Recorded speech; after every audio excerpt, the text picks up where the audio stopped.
Hello বন্ধু, তোমাদের সবাইকে সুরজিৎমানা ক্রিয়েশনস চ্যানেলের পক্ষ থেকে সুস্বাগতম। আশা করি তোমরা সকলে ভালো আছো। আমি তোমাদের জন্য এই ভিডিওটিতে তুলে ধরছি 2024 সালে থার্ড ইউনিট টেস্টের জন্য তথা ফাইনাল পরীক্ষার জন্য ক্লাস 5 তথা পঞ্চম শ্রেণীর পরিবেশ বিদ্যা বিষয়ের একসেট প্রশ্নপত্রের সম্পূর্ণ সমাধান করছি। তার আগে তোমাদের কাছে অনুরোধ, তোমরা ভিডিওটি না টেনে পুরোটা দেখো। ভিডিওটি কেমন লাগলো কমেন্ট করে জানিও। ভিডিওটিতে লাইক দাও এবং শেয়ার করো। তোমরা এই প্রশ্নপত্রের সেটটি পেয়ে যাবে রায় ও মার্টিনের প্রশ্ন বিচিত্রার 214 নম্বর পেজের 13 নম্বর set, Jalpaiguri government girls primary school. এই স্কুলে যে প্রশ্নপত্রের সেটটি রয়েছে সেই সেটের সম্পূর্ণ সমাধান করছি। আলোচনা শুরু করছি। একের দাগে শূন্যস্থান পূরণ করো। প্রথম প্রশ্ন 1.1 দাগে প্রেসার কুকারের প্যাকেটে ড্যাশের ছাপ থাকে, আই এর ছাপ থাকে। পরের প্রশ্ন 1.2 দাগে চন্দ্রগ্রহণ হয় ড্যাশ সময়, চন্দ্রগ্রহণ হয় পূর্ণিমার সময়।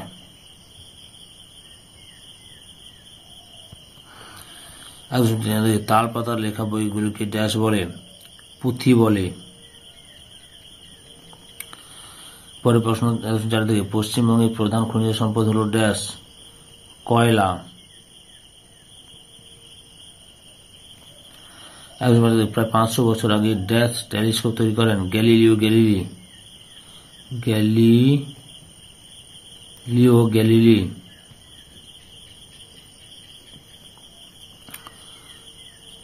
তারপরে হচ্ছে 2 দাগে সঠিক উত্তরটি নির্বাচন করে লেখ।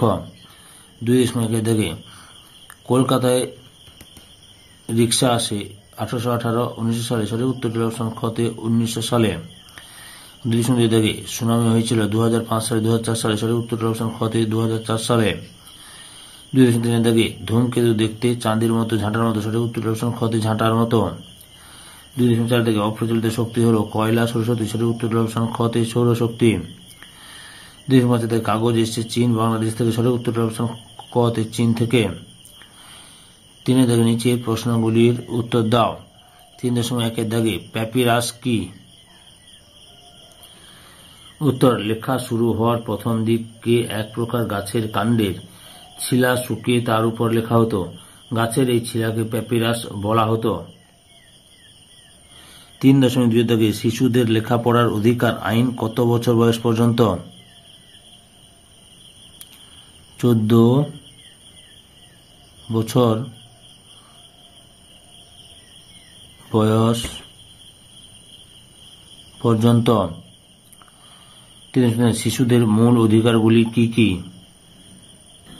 শিশুদের মূল অধিকারগুলি হল বেঁচে থাকার অধিকার, খাদ্য ও পানীয় জল পাওয়ার অধিকার, স্বাস্থ্য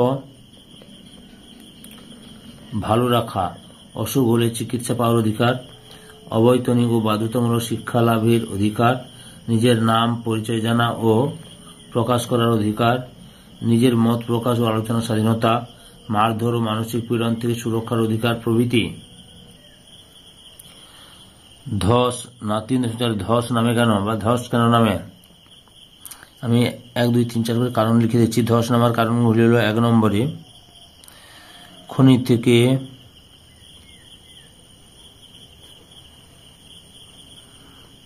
অত্যধিক খনিজ সম্পদ উত্তোলন করলে, সম্পদ উত্তোলন করলে। 2 নম্বরে ভূমিকম্প হলে ধস নামে, ভূমিকম্প হলে ধস নামে।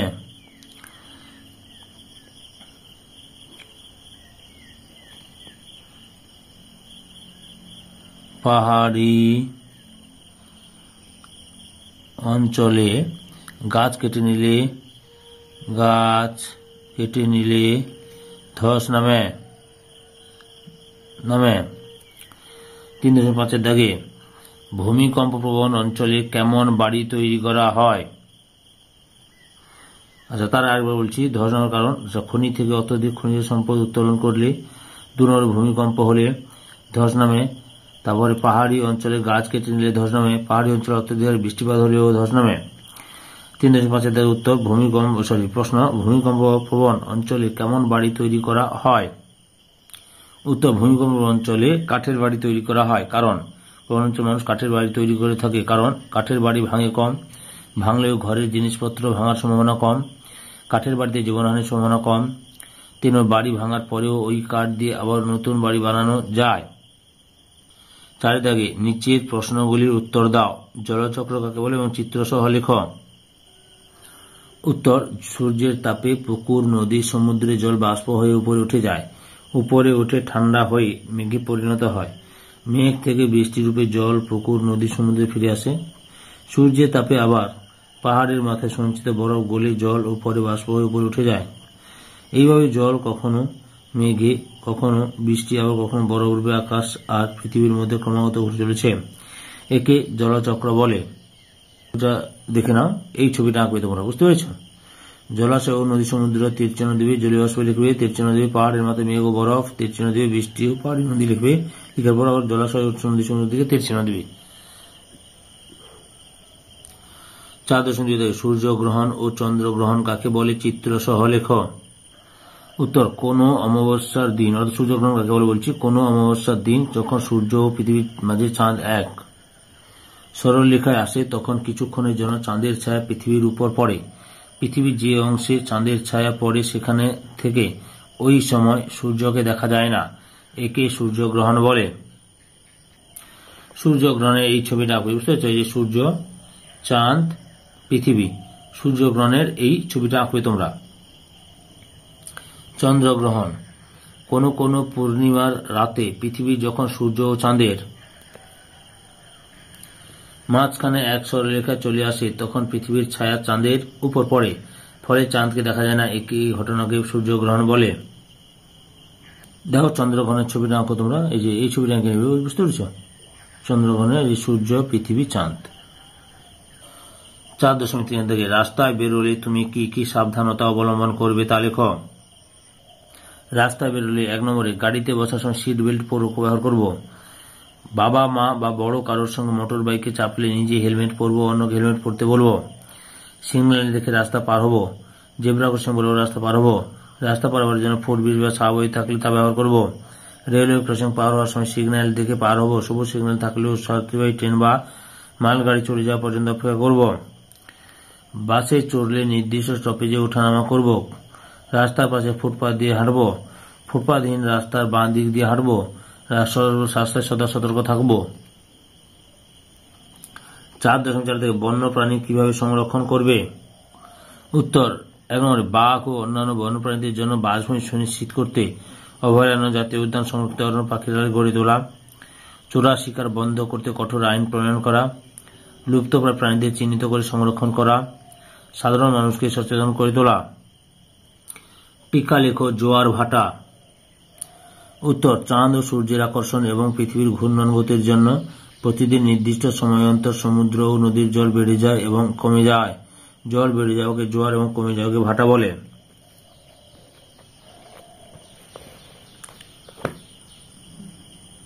জোয়ার ভাটার সুবিধা একটু লিখে দেবে তোমরা, যেহেতু 4 মার্কে যাচ্ছে প্রশ্নটা। 1 নম্বর, জোয়ারের ফলে নদীর জলস্তর বৃদ্ধি পায়, তাই নৌকা চলাচলের সুবিধা এবং লোকজন যাতায়াত করতে পারে। আর জোয়ারের শক্তিকে কাজে লাগিয়ে জোয়ার ভাটার শক্তি উৎপাদন করা হয়। 4.6 থেকে টিকা লেখো বাল্য বিবাহ। উত্তর, বাল্য বিবাহ বলতে বোঝায় কম বয়সে ছেলে ও মেয়েদের বিবাহ দেওয়া। ছেলেদের 21 বছরের কম ও মেয়েদের 18 বছরের কম বয়সে বিয়ে দেওয়াকে বাল্য বিবাহ বলে। সমস্যা, আমাদের দেশে অনেক ছেলে মেয়েদের অল্প বয়সে বিয়ে দিয়ে দেন। এই বাল্য বিবাহ আমাদের দেশের একটি কুপ্রথা ও সমস্যা।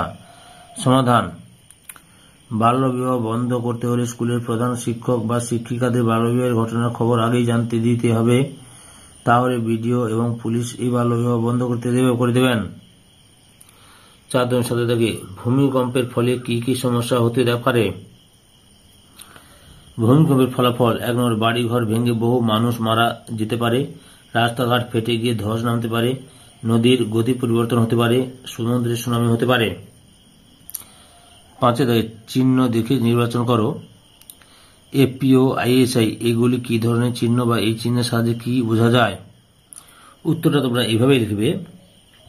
কেনাকাটা করার সময় আমাদের সচেতনভাবে নির্দিষ্ট বিশুদ্ধতা জ্ঞাপক চিহ্ন দেখে জিনিস কেনা উচিত। তাই এফপিও আইএসআই চিহ্ন হচ্ছে বিশুদ্ধ জ্ঞাপক চিহ্ন। এফপিও এবং আইএসআই বিশুদ্ধ জ্ঞাপক চিহ্ন। সর্বদোপযুক্ত রসিদ নেওয়া প্রয়োজন। তো রসিদে যেন জিনিসের নাম, পরিষেবার বিবরণ, তারিখ থাকে। আমরা যদি সচেতন থাকি তাহলে ঠকে যাওয়ার ভয় থাকবে না। তার সঙ্গে যোগ করবে জেলির শিশিতে ভারত সরকারের এফপিও ছাপ থাকা প্রয়োজন এবং প্রেসার কুকারের প্যাকেটে আইএসআই ছাপ থাকা প্রয়োজন। সম্পূর্ণ ভিডিওটি দেখার জন্য তোমাদের সবাইকে অসংখ্য অসংখ্য ধন্যবাদ।